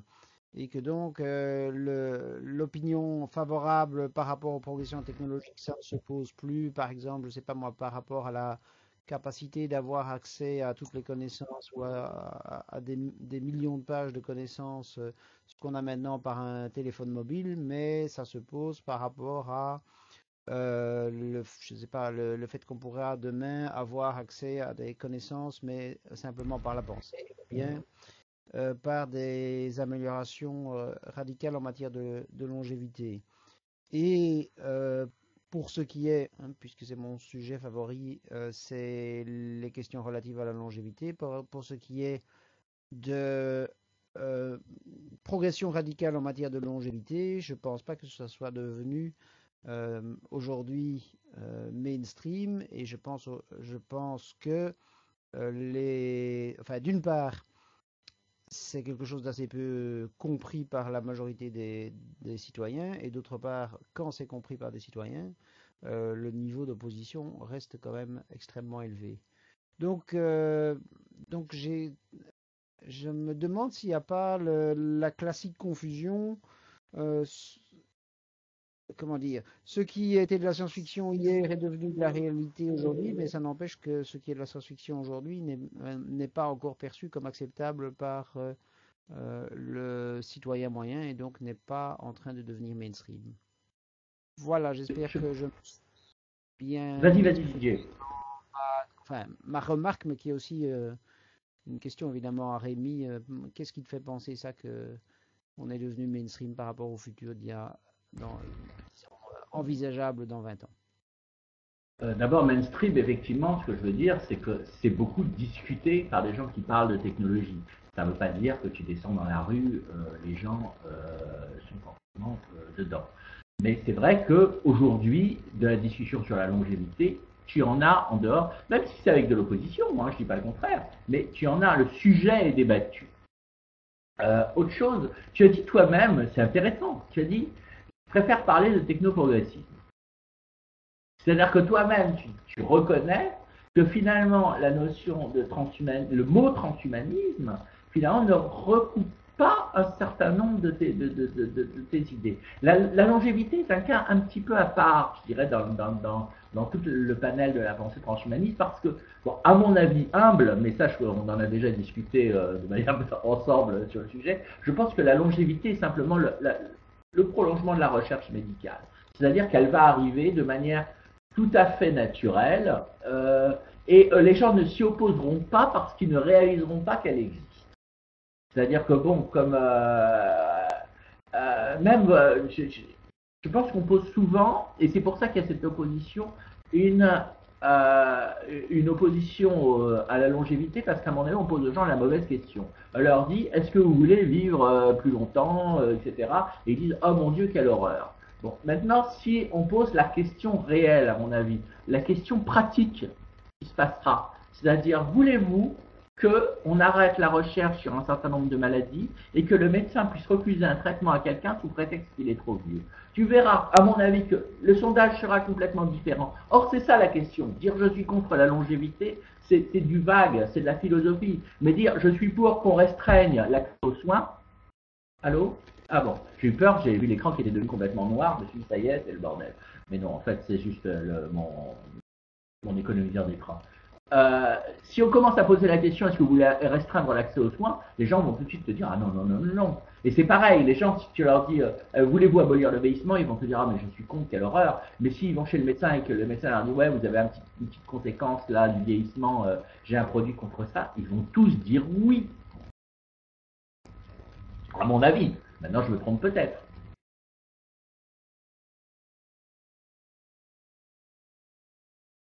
Ouais, ok, mais Euh, je ne comprends pas oui. pourquoi enfin, j'entends ton raisonnement, mais qu'est-ce qui fait que c'est devenu plus mainstream hier? Quelque chose m'échappe dans ton raisonnement, en Je fait. dirais que là, c'est peut-être Et, simplement ouais. Vas-y, vas-y. Excuse-moi, vas-y Didier. Excuse-moi. Non, enfin, je ne suis pas suffisamment vieux dans le mouvement pour pouvoir dire comment j'étais auparavant, mais le terme transhumanisme, je n'ai jamais tellement aimé, parce que je le trouve de manière générale, d'une part, parce qu'il évoque des sectes dans la perception commune, en tout cas en Belgique, et puis d'autre part parce que pour moi il ne couvre pas l'ensemble du champ des progressions technologiques, mais enfin c'est une autre discussion. Ceci dit, c'est Ouais, vrai que je suis une assez demande d'accord avec d'intervention. toi. Ouais, une demande d'intervention de Nicolas. Nicolas? Faut mettre le micro. Peut-être que C'est Nicolas l'icône qui se juste. trouve en bas à gauche, normalement troisième sur la gauche, en dessous de l'écran où on Je me voit demande si Nicolas a justement pas un problème de connexion à l'instant même. Ouais, j'ai l'impression qu'il vient de disparaître de la liste. Nicolas, attends. Je le vois plus, ouais. Alors, il devrait revenir sans doute dans un tout petit Je peux instant. que Nicolas n'est pas là. Ouais. Peut-être qu'il a coupé la Est-ce- fenêtre au lieu de mettre la main sur le micro. Son micro, il a peut-être pas appuyé sur la bonne icône. Pour le mainstream, j'ai eu l'occasion. Allô, allô, mince. Ah, mais j'ai. Oui. Ah, j'entendais Qu'est-ce plus rien. qui Qui parle? m'entend? C'est moi? On m'entend? C'est- Oui, Ouais. voilà, Nicolas, C'est qui oui. qui parle Ah, excusez-moi, Comme je suis Nicolas. désolé. Vas-y, Excusez-moi, vas-y, Nicolas. j'ai mon écran qui a freeze. Non, on parlait sur l'histoire du mainstream. Alors effectivement, je crois que pour l'instant, on fait pas encore trop la différence effectivement entre ceux qui, disons, sont plus sur le domaine de l'allongement de la vie, ceux qui sont plus. Je pense que ce qui a créé le mainstream, c'est aux États-Unis l'arrivée de Kurzweil chez Google. Ouais. C'est ça qui a fait vraiment. Ouais. Alors, il y a les projets, l'idée qui donne une date 2045.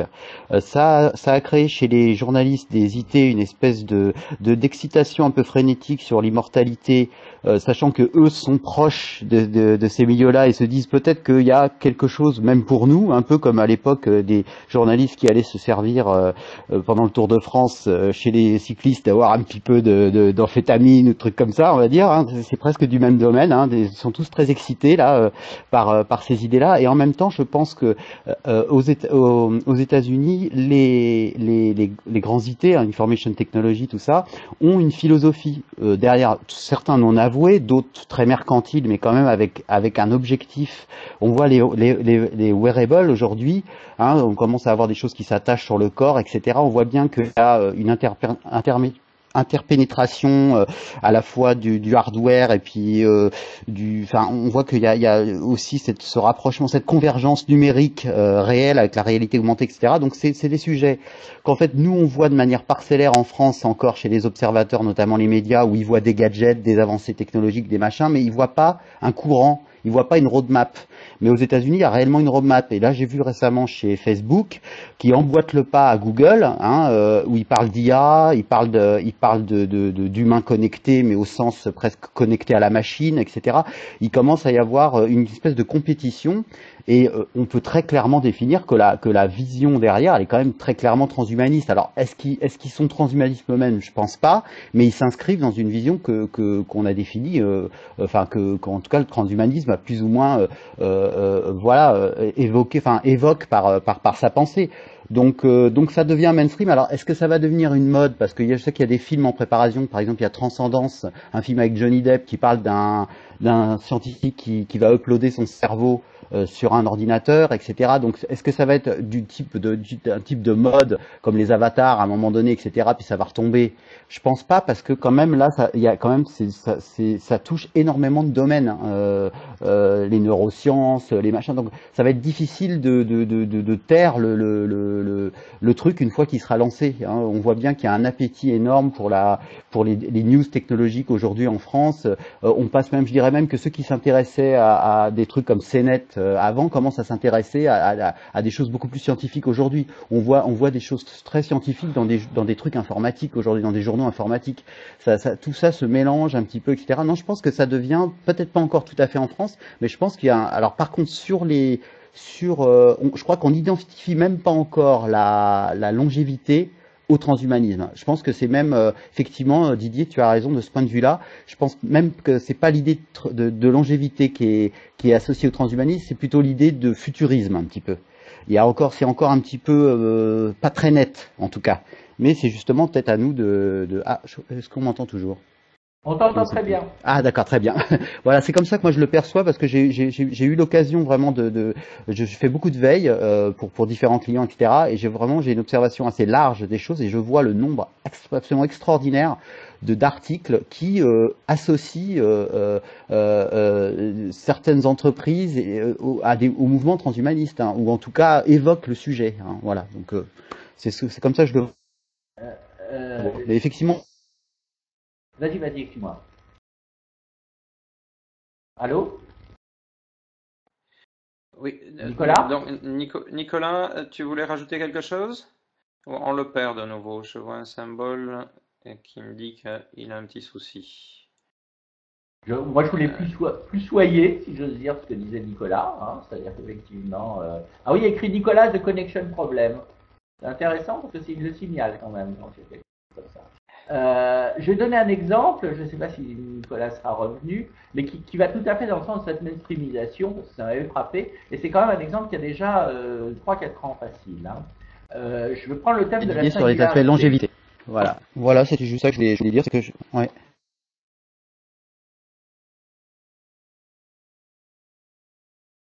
Ça va? Je Je crois que le Allô? son est arrivé en retard à cause du problème de connexion. Ah d'accord. Donc je disais, je vais te donner un exemple qui est celui de la singularité. Il y a 3-4 ans, bon, moi je connaissais le thème de la singularité depuis que je m'étais intéressé au transhumanisme, et j'ai toujours pensé que c'était un thème tellement délirant que celui-là ne pourrait jamais prendre. C'était vraiment quelque chose vraiment, il fallait vraiment être extrême, même chez les transhumanistes, pour adopter le même de la singularité. Bon, entre-temps, il y a eu la Singularity University, que vous connaissez tous, mais je me souviens, il y a eu un numéro spécial singularité dans IEE Spectrum. Alors, je ne sais pas si vous connaissez aux États-Unis IEE Spectrum, c'est la revue de base des ingénieurs. C'est-à-dire, il n'y a pas plus, comment dire, respectable que IE Spectrum. Si vous voulez, c'est pour l'ingénierie ce que nature pourrait être pour la science. C'est quelque chose de vraiment. Et ils ont fait un numéro spécial singularité. Et ça, j'ai trouvé ça très intéressant parce que ça veut dire à quel point ces idées commencent complètement à se retrouver. Pas partout, Didier, je reprends ce que disait Didier, bien entendu, pas chez tout le monde, mais disons, elles sont de plus en plus discutées. Et moi, ce qui m'a beaucoup frappé, bon, maintenant il est plus à la mode parce qu'il a démissionné, mais c'est comment effectivement Benoît XVI avait construit un petit peu son idéologie sur une opposition au transhumanisme, même s'il ne prononçait jamais le nom. Mais ça, c'est une preuve de succès. Hein.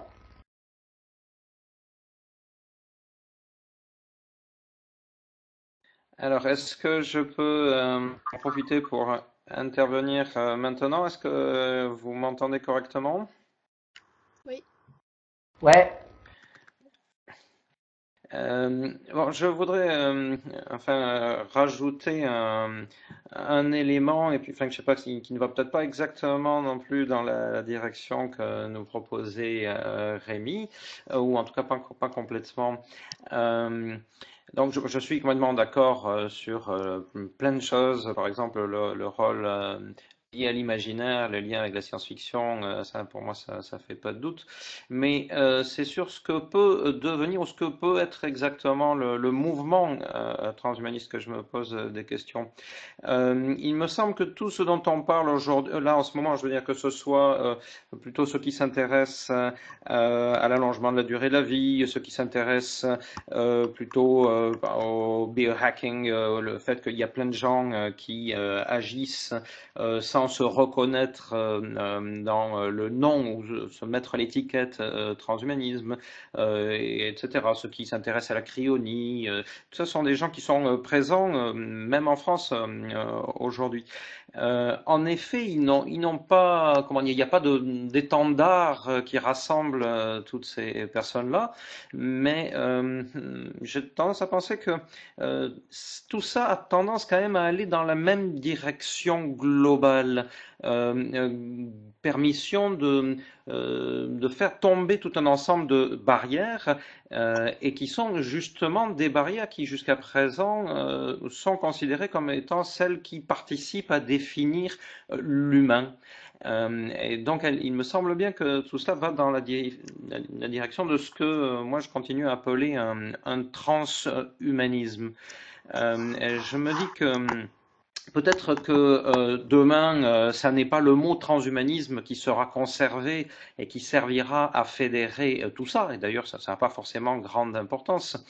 Mais je ne serais pas étonné que progressivement il y ait quelque chose comme quelque chose de fédérateur qui se mette en place, tout simplement parce que les uns peuvent se rendre compte qu'ils ont besoin des autres pour aller globalement dans la même direction.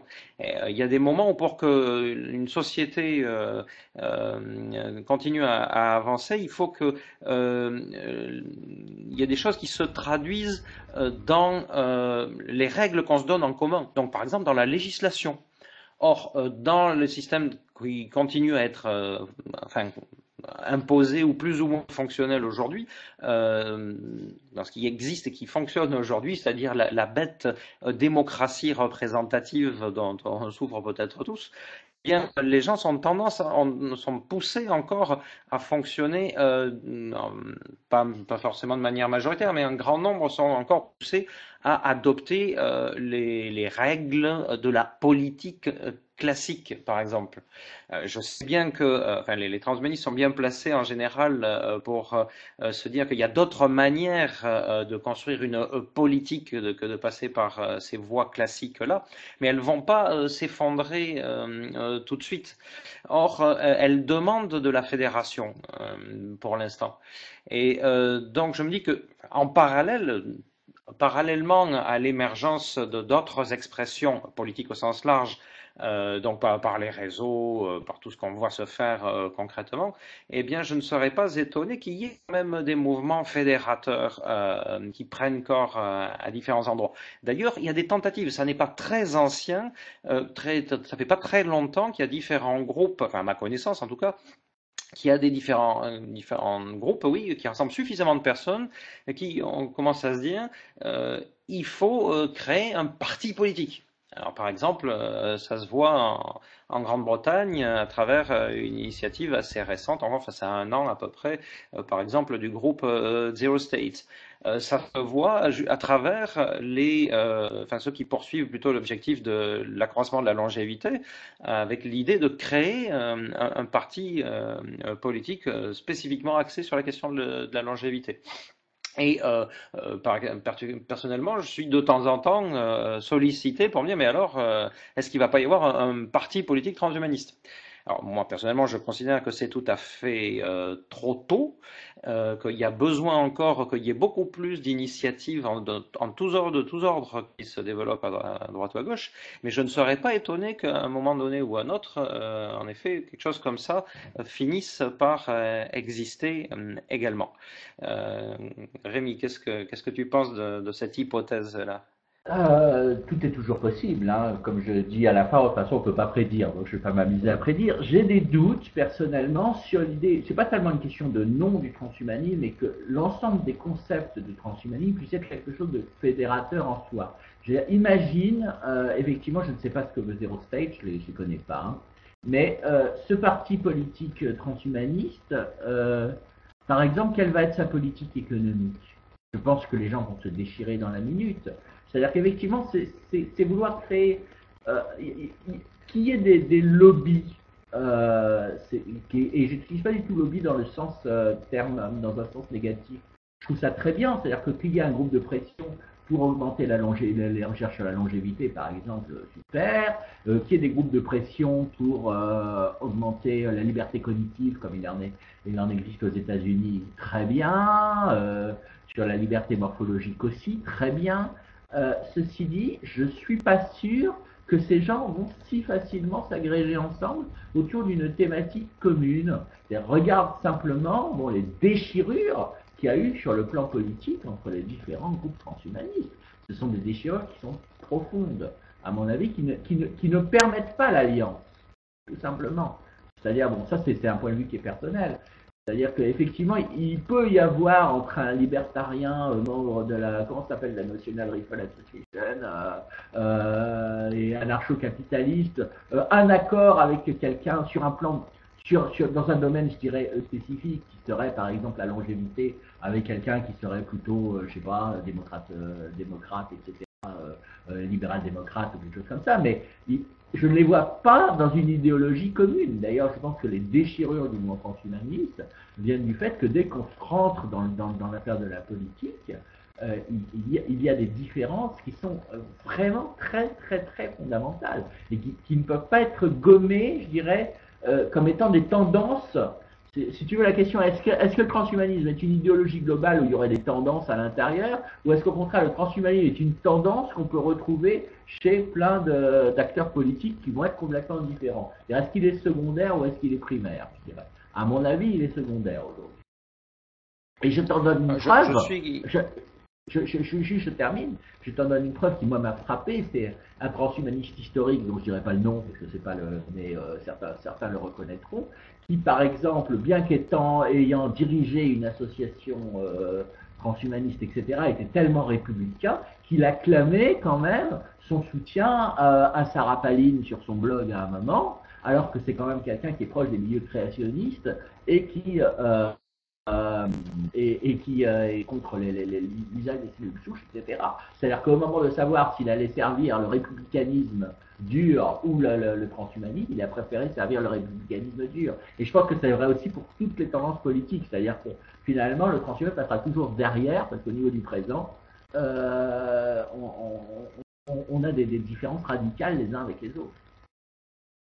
Je suis tout à fait d'accord, hein, Rémi, avec cette analyse-là. Moi, je me disais qu'on pourrait peut-être voir émerger quelque chose qui ressemblerait un petit peu à la trajectoire de l'écologisme, c'est-à-dire que l'écologisme s'est éclaté en je ne sais pas combien de chapelles et au fond, au bout du compte, l'écologisme ne constitue pas une force politique dominante, mais simplement le parti politique a été un outil qui a servi à ce que, enfin, qui a aidé peut-être à ce que les idées de l'écologisme, eh bien, aujourd'hui, soient présentes dans tout le spectre de la vie politique française.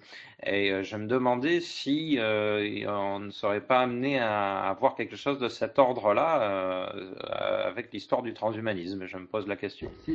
C'est effectivement possible. C'est possible qu'effectivement il y a un moment historique où le transhumanisme se génère en mouvement politique. Je pense qu'effectivement on peut continuer jusqu'au bout ta comparaison avec l'écologie. Je pense que ça ne durera pas. Mais effectivement, je pense qu'on peut imaginer effectivement ce moment-là à un moment précis de l'histoire. Ok. Est-ce que donc j'ai pas eu le temps de lire tout ce qui se disait sur la fenêtre de chat. Est-ce qu'il y a eu d'autres oui. Est-ce qu'il y a eu d'autres questions de formuler peut-être et qui mériteraient d'être reprises pour toutes les personnes ou qu'on puisse rediriger vers Rémi particulièrement? Moi j'aurais une question. Oui. Donc, je vous explique, on fait des travaux personnalisés encadrés dans le cadre du lycée. On est en première S avec Valentine et Shaïba. Donc, on aimerait savoir où en sont les progrès actuels du transhumanisme. En tant que mouvement de pensée ou en tant que mouvement organisé quasi politique? Non, par exemple, j'ai trouvé dans une revue une lentille qui permettrait de voir zoomer en fait à un endroit. Est-ce que ça, c'est du transhumanisme en fait? Donc, plus précisément, en tant que réalisation technique, quelle réalisation technique actuelle est-ce que on peut considérer comme allant dans le sens du transhumanisme? C'est plutôt ça la question? Oui. Donc, je n'ai pas en tête l'exemple précis que tu cites en parlant d'une lentille qui permette de zoomer, mais je pense à d'autres exemples, comme par exemple les greffes de rétine artificielle qui au départ sont conçues pour rendre rendre la vue à des aveugles et puis dont on se rend compte finalement qu'elles peuvent même servir à voir les infrarouges ou à des prothèses, on peut appeler biomécatroniques, donc qui permettent de remplacer des membres qui d'abord sont conçus dans une logique médicale, donc pour restituer la mobilité du membre entre guillemets naturel, et puis finalement dont on se rend compte qu'on peut tout aussi bien les régler, par exemple pour donner une liberté de 360 degrés à un poignet, ce qui fait que la personne se retrouve dotée de quelque chose qui va au-delà de la capacité physique de l'humain. Donc voilà rapidement deux autres exemples qui, à mon sens, vont en effet dans le sens d'un transhumanisme. Et on pourrait en citer encore un certain nombre d'entre. Je pense que si on s'amusait à faire un tour de la salle, chacun pourrait donner un ou deux exemples de pratiques techniques qui sont déjà existantes et qui vont dans ce sens-là, ou d'autres dont on pressent qu'elles sont sur le point d'arriver, enfin, soit sur le marché, dans les labos, soit sur les tables d'opération, etc.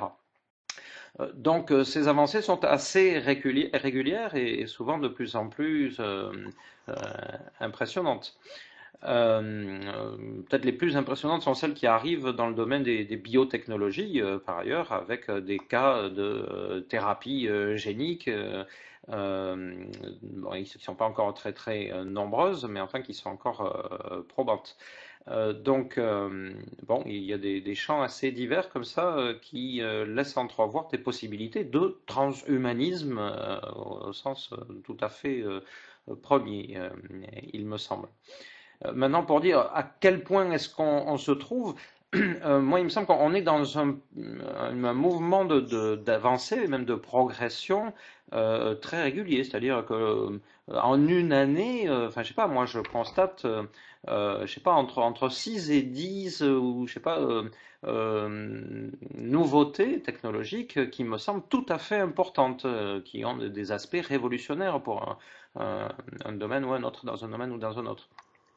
Donc, bon, ça, ce sont des impressions comme ça à la va-vite. On peut peut-être faire un rapide tour pour demander aux uns et aux autres quelles sont leurs impressions sur la vitesse de progression de technologies qui, comme celle-là, permettent de dépasser ce qu'on peut considérer comme la condition biologique naturelle au sens strict de ce que on est comme on est né, hein, naturel. Qui veut rajouter un élément de réflexion ou des exemples à ce sujet? Ouais, Bon, moi, je peux citer des exemples. Et, bon, il y a aussi. pas mal de progrès dans le domaine de la neurotechnologie, par exemple les interfaces cerveau-ordinateur. Là, il y a des choses intéressantes qui sont en train d'être développées. Et ils seront peut-être dans la prochaine décade un impact, je dirais, foudroyant. Mais il ne faut quand même s'attendre des miracles d'un jour au lendemain. La recherche est en cours d'être faite et le développement de premiers prototypes implémentatifs aussi. Par exemple, la semaine prochaine, la nouvelle, il y a un singe dans un labo de Duke University aux États-Unis est en train d'apprendre comment contrôler un robot avec la pensée. Si vous voyez les nouvelles scientifiques, chaque semaine, il y a 2 ou 3 exemples de type de progrès. Et je suis convaincu que le résultat sera foudroyant, mais pas la semaine prochaine et même pas l'année prochaine. Il ne faut pas s'attendre à un progrès trop vite.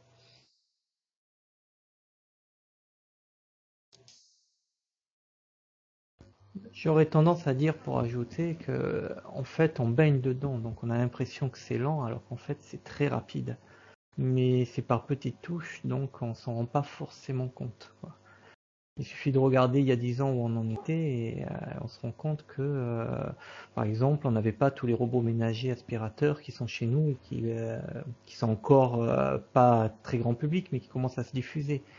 Les prothèses mécaniques liées à des interfaces pour contrôle par la pensée, ça peut apporter quelque chose d'important, je suis tout à fait d'accord, et puis je pense que ça va changer la vie de beaucoup de gens qui ont des problèmes, qui ont eu des amputations. Il y a aussi les exosquelettes japonais qui arrivent, qui permettent qui sont faits au début pour aider à soulever des charges et qui permettent aux gens où des réflexions se font pour savoir si quelqu'un qui a un handicap ne pourrait pas les utiliser pour marcher. Tout un tas de trucs comme ça, mais bon, c'est un mouvement d'ensemble. C'est très dur de l'appréhender dans son côté révolutionnaire. Mais par contre, on s'en rend compte au bout du compte, en fait. Une fois qu'on a passé la barrière, on se dit, ah oui, il y a eu une révolution comme ça. Je me souviens au début des années 90, c'était rare d'avoir un PC et généralement il était peu puissant. Au début des années 2000, 10 ans plus tard, tout le monde en avait un. Et dans le bain de l'époque, on s'en est pas totalement rendu compte, quoi. Mais le PC s'est imposé de partout, chez tout le monde. Je pense que là, ça sera pareil sur les implants et sur d'autres choses liées au transhumanisme. Ceci dit, moi je vais peut-être te donner un petit bémol parce que je fais partie de ceux qui ont plutôt l'impression qu'on est dans une phase de stagnation, ce qui ne veut pas dire qu'il n'y a pas d'état d'innovation dans plein de domaines, comme celui des prothèses, etc. Et je pense qu'effectivement, comme je disais, on est quand même face à une barrière, c'est-à-dire qui peut être franchie, hein, c'est-à-dire qu'on ne sait pas, par exemple, on ne sait pas, pour reprendre ce que je disais, gérer les systèmes complexes comme l'intelligence, etc. On a très peu de théories, par exemple, on a de plus en plus de quantité de connaissances, mais on a très peu de théories sur l'organisation de ces connaissances. Je peux prendre le cerveau, je peux prendre également l'exemple du génome. Hein. Par exemple, il y a eu un progrès fabuleux, fantastique, dans le domaine du séquençage du génome. Mais par exemple, le domaine du décryptage du génome, reste encore extrêmement lent. Même quelqu'un comme Craig Venter, j'ai vu dans une interview, reconnaît que le séquençage du génome, le séquencer, ça veut dire simplement savoir de quoi un génome est constitué, n'avait pas encore donné rempli toutes les promesses qu'il était censé remplir. D'ailleurs, certains se sont pas privés de dire oui, ça servait à rien et tout, ce qui n'est pas du tout mon point de vue. Je suis persuadé qu'un jour ou l'autre, le génome répondra à ses promesses. Mais effectivement, c'est plus lent que prévu. Je reprends comme toujours l'exemple, parce que c'est un domaine que j'ai bien connu, qui est celui des mondes virtuels. Hein. Quand le VRML, qui était le premier format de création d'univers virtuel, a été créé en 1995, on peut dire que depuis, il n'y a pas eu de progrès gigantesque dans le domaine du virtuel, je dirais, et Second Life, par exemple, n'avait absolument aucune innovation technologique dans ce domaine-là. Je dirais que les deux seules innovations qu'il y a eu dans ce domaine, c'est la Wii et la Kinect. Et on attend quand même de voir des mondes virtuels plus précis avec la Kinect, puisque la Wii a déjà quasiment disparu. C'est vrai que moi j'ai plus l'impression qu'effectivement il y a des tas d'innovations dans le détail, mais qu'on n'est plus pas du tout dans une logique de transformation radicale ces 10 dernières années. Je dirais, depuis à peu près l'an 2001, 2002, etc. On est dans la progression de quelque chose qui existe déjà. Je ne suis pas certain qu'il y ait eu vraiment de rupture, ce qu'on appelle l'innovation de rupture depuis une dizaine d'années. Est-ce que, ça se discute, évidemment. Je vais dire quelques petites choses.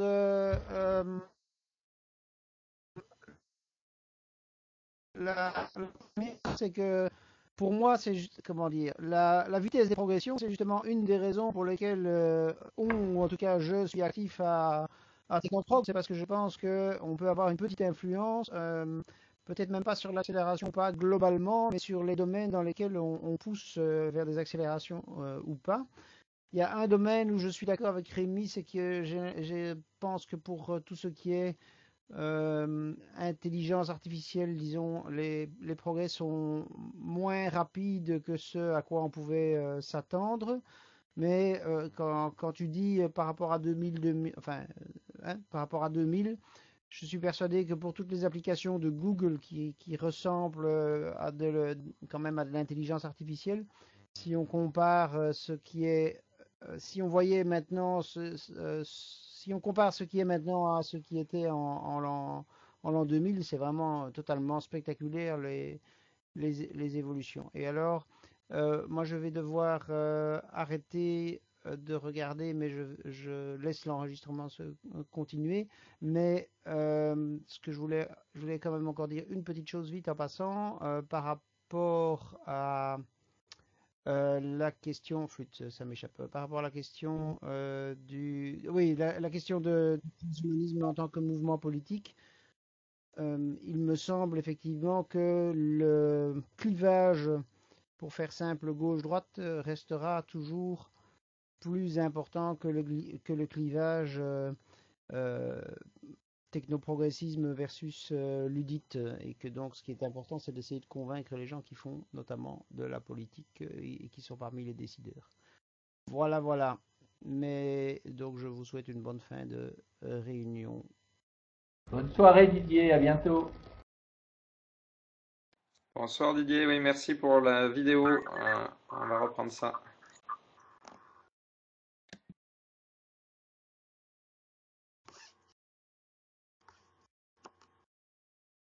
Donc, est-ce qu'on m'entend? Oui. Oui, tout à fait. Oui. Bien.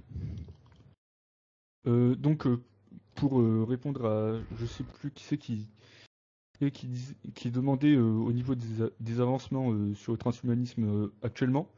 Moi, comme je disais sur le chat, je fréquente assez les milieux des biohackers et des transhumanistes do it yourself. Et donc là en ce moment, comme je disais, récemment, il y a eu l'implantation d'un implant qui n'a aucune portée médicale, qui sert simplement à recueillir les informations je crois que c'était le rythme cardiaque chargé par induction, donc voilà, et fait totalement en maison sans la moindre entreprise importante pour aider ou quoi que ce soit.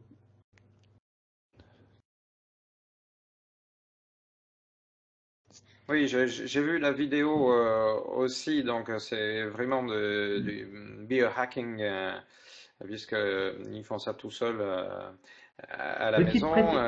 petite précision de vocabulaire, ce n'est pas du biohacking, c'est du body hacking. Oui, du body hacking. Enfin, il y a la dimension bio dans le sens où, bon, enfin, c'est vraiment dans la chair que ça se passe, quoi. D'ailleurs, c'est intéressant de voir comment tu distingues la définition. Le biohacking, ce serait plutôt le triturement d'ADN dans son labo, quoi, pas sur son propre Le corps. biohacking, c'est effectivement la do-it-yourself biologie, c'est-à-dire c'est effectivement Ouais. faire de la biologie et aller pour l'instant, bon, il y a certainement des interfaces entre biohacker et bodyhacker, mais pour l'instant, c'est quand même deux courants qui sont très séparés. Les biohackers travaillent vraiment sur effectivement sur l'ADN ou sur les objets du vivant, etc. C'est de la biologie. C'est simplement le biohacking prend simplement acte de la baisse des prix monstrueuse qu'a connue la biotechnologie pour effectivement permettre de faire de la biotechnologie de garage. Ça, c'est le biohacking. Le body hacking, c'est effectivement triturer son propre organisme pour y mettre des implants, etc. C'est deux courants qui sont différents. Non, Oui, oui. Donc, pas les mêmes pas personnes les mêmes. impliquées dedans. Il y a peut-être, Justement. je te dis, il y a certainement des body hackers qui sont aussi des biohackers, mais c'est pas forcément, mais il n'y a pas une opposition, mais c'est pas le même centre d'intérêt, quoi, voilà. Oui, la confusion est amenée parce que le forum principal des body hackers s'appelle Biohack, donc Biohack, donc logiquement il y a une certaine confusion. Que voulais-je dire? Ah oui, il y a aussi une équipe de ce forum qui est en train de lancer une expérience pour permettre de voir si un simple remplacement de vitamines permet de modifier la biochimie de l'œil pour percevoir une légère fraction du spectre infrarouge. Et Waouh. ils, et ils postent tout leur matériel pour leur expérience est financé par crowdfunding et leurs résultats sont accessibles à n'importe qui. C'est ce qu'ils appellent bah, les augmentations open source.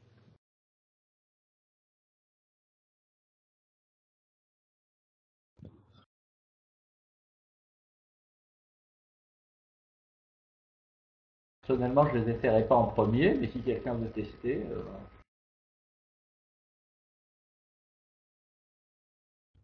Allô? En fait, il me semble que oui, il me semble que l'un des membres de ce forum avait expliqué qu'ils font ça justement parce que le reste des technologies transhumanistes semble arriver trop lentement, donc au risque au risque d'avoir certaines séquelles sur leur santé, et ils ont décidé d'accélérer les choses, et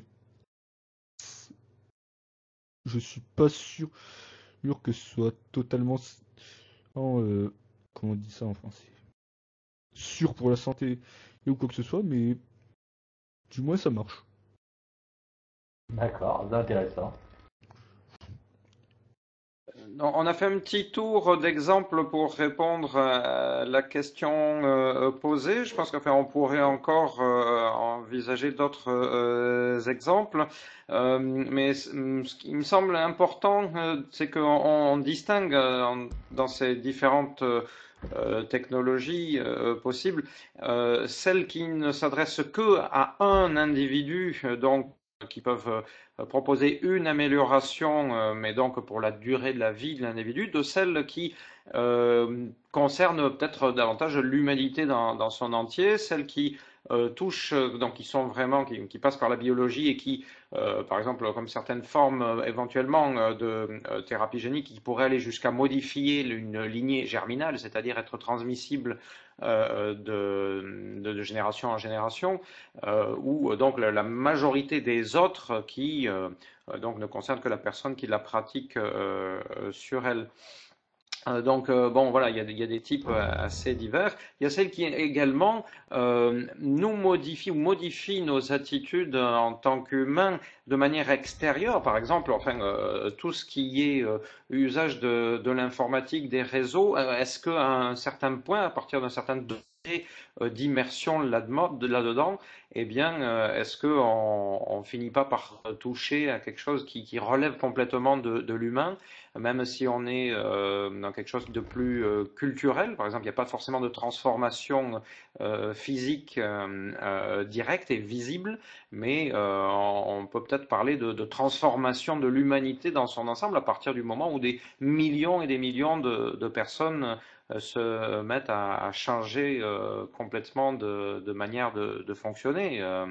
Donc voilà, C'est ça déjà, amène à reposer la question de la définition du transhumanisme, quoi.